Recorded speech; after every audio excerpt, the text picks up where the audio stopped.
Cabinet बैठकीत शेतकऱ्यांना नुकसान भरपाई देण्याबाबत निर्णय होईल. शेतकऱ्यांना सरकार वाऱ्यावर सोडणार नसल्याचा स्पष्ट इशारा मुख्यमंत्री एकनाथ शिंदे यांनी दिला. सरकार शेतकऱ्यांच्या पाठीशी उभं असल्याची ग्वाही देखील देण्यात आली. संबंधित सगळ्या जिल्ह्याच्या पालकमंत्र्यांना सूचना केल्यात. झालेल्या नुकसानीचे पंचनामे करावेत अशा सूचना दिल्या असून अवकाळीग्रस्त भागांचे एकत्रित पंचनामे करण्याचे बैठकीत निर्णय झाला असल्याचं त्यांनी स्पष्ट केलं. झोपूमधील घर हस्तांतरण शुल्कामध्ये 50% कपात करण्याचा निर्णय सरकारनं घेतला असल्याचं उघड केलंय. राज्य सरकारकडून झोपडीधारकांना मोठा दिलासा मिळत असल्याचाही शब्दोच्चार त्यांनी केला. मी माझं काम सरकार म्हणून करतोय, लोकांच्या हिताकरिता आम्ही निर्णय घेतोय. ते बाळासाहेबांची संस्कृती शिकवण विसरलेत आणि त्यांच्या पायाखालची वाळू सरकले आणि एकच कार्यक्रम आहे, एकल्ली आरोप करणं. खालच्या पातळीवर भाषा वापरणं आमच्या संस्कृतीत देखील नाही. जे घरात बसून काम करत होते, फेसबुक लाईव्हवरून काम करत होते, त्यांनी माझ्यासारख्या कार्यकर्त्याला शिकवण देऊ नये असा स्पष्ट इशारा मुख्यमंत्री एकनाथ शिंदे यांनी दिला आहे. या महाराष्ट्रातील जनता सुज्ञ आहे. त्याच्या सत्तेत झालेले निर्णय आम्ही पूर्ण केले. आमचं सरकार तोंडाला पानं पुसणारं नाही. ते आधीचं सरकार होतं असा खुलासा मुख्यमंत्री शिंदे यांनी केला आहे. कॅबिनेट बैठकमध्ये सगळ्यात महत्त्वाचा विषय अवकाळी आणि गारपिटीमुळे शेतकऱ्यांचं झालेलं नुकसान त्याचा संपूर्ण आढावा घेण्यात आला आणि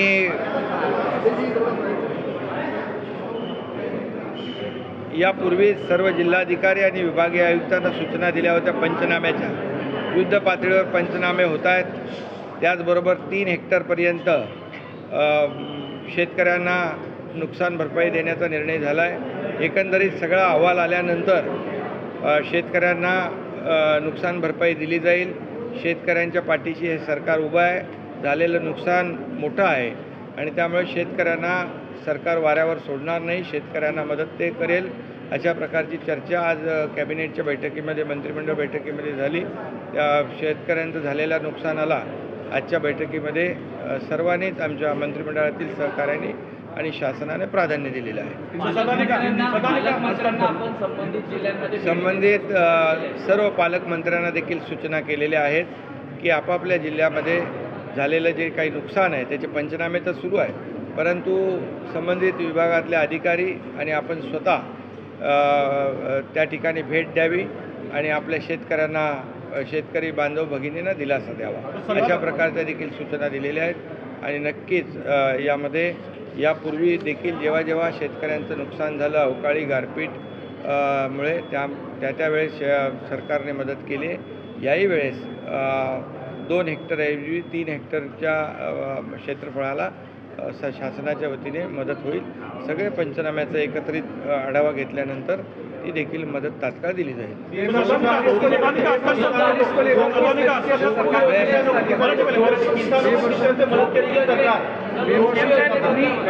शेतकऱ्यांसाठी मदतीची भाषा करता आहेत, पण दुसऱ्या आपल्या गटाकडून वारंवार आपल्यावर खालच्या भाषेत टीका केली जाते आहे आणि आता तर गुन्हा देखील दाखल केला गेलेला आहे. वारंवार ही खालच्या भाषेतली टीका आपण किती वेळ सहन करणार? मी माझं काम करतो. सरकार म्हणून लोकांच्या हिताचे निर्णय घेण्याचं काम आम्ही करतो. ते संस्कृती बाळासाहेबांचे विसरलेत, बाळासाहेबांची शिकवण विसरलेत आणि त्यांना त्यांच्या पायाखालची वाळू सरकली आहे आणि त्यामुळे त्यांचा एककल्ली कार्यक्रम आहे आरोप करणं. खालच्या पातळीवर जी भाषा वापरणं ही आमच्या संस्कृतीमध्ये नाही आणि या महाराष्ट्रातली जनता सुज्ञ आहे. महाराष्ट्राला एक संस्कृती आहे, परंपरा आहे आणि मी कालही म्हणालो होतो, जे घरात बसून काम करत होते, फेसबुक लाईव्हवरून काम करत होते, त्यांनी माझ्यासारख्या मुख्यमंत्री कार्यकर्त्याला अशा प्रकारचं शिकवण देणं, शिकवणं हे मला वाटतं आणि म्हणूनच मी सांगतो या महाराष्ट्रातली जनता सुज्ञ आहे. त्यांच्या बाबतीमध्ये खुद्द शरद पवार साहेबांनी देखील आपल्या पुस्तकामध्ये कार्यपद्धतीबद्दल लिहिलेलं आहे. त्यामुळे मी जास्त बोलू इच्छित नाही.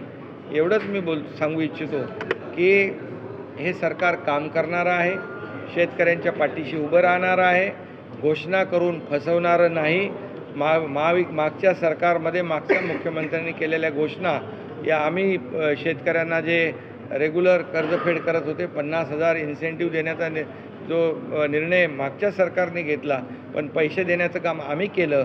2 हेक्टरचे 3 हेक्टर करण्याचा निर्णय आम्ही घेतला. NDRFच्या दुप्पट देण्याचा निर्णय आम्ही घेतला. सततच्या पावसामुळे होणारं नुकसानीमध्ये धरण्याचा निर्णय आम्ही घेतला. अशा प्रकारचे अनेक निर्णय सरकारने घेतले. 1 रुपयामध्ये पीक विमा देण्याचा निर्णय आपल्या सरकारने घेतला. त्याचबरोबर केंद्र सरकारचे मोदी साहेबांचे 6,000 रुपये वर्षाचे शेतकऱ्याला देण्याचा निर्णय जो आहे त्याच्यात 6,000 रुपये आणखी राज्याचे टाकण्याचा निर्णय आपल्या सरकारने घेतला. त्यामुळे शेतकऱ्यांच्या पाठीशी उभं राहणारं सरकार आमचं आहे. शेतकऱ्यांना वाऱ्यावर सोडणारं सरकार आमचं नाही. फक्त तोंडाला पानं पुसणारं सरकार नाही, ते पूर्वीचं सरकार होतं आणि हे शेतकऱ्यांना देखील माहीत आहे. सरकारची भूमिका मी वारंवार स्पष्ट केलेली आहे. सरकारची मराठा आरक्षण देण्याबाबतची भूमिका स्पष्ट आहे. OBCला धक्का न लावता, OBCचा आरक्षण कमी न करता, अन्य कुठल्याही समाजावर अन्याय न करता मराठा समाजाला टिकणारं, कायद्याच्या चौकटीत बसणारं आरक्षण देण्याची भूमिका सरकारची सुरुवातीपासून राहिलेली आहे.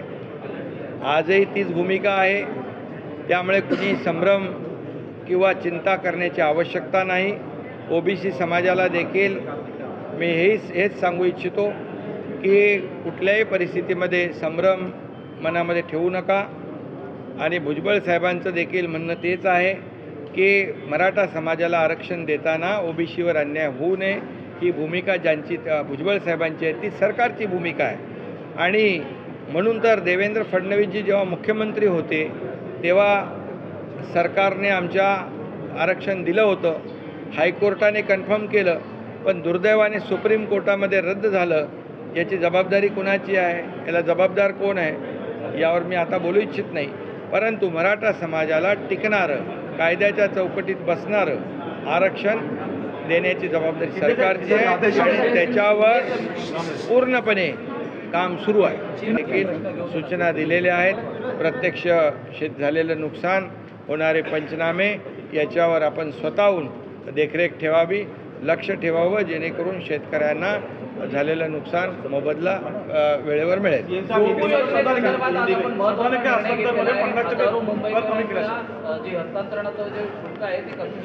हा गृहनिर्माण विभागाचा आजचा मोठा निर्णय आहे. झोपडपट्टी पुनर्विकास योजना जी आहे त्याच्यामध्ये जे आपलं हस्तांतरण शुल्क आहे त्याच्यामध्ये 50% सवलत दिलेली आहे.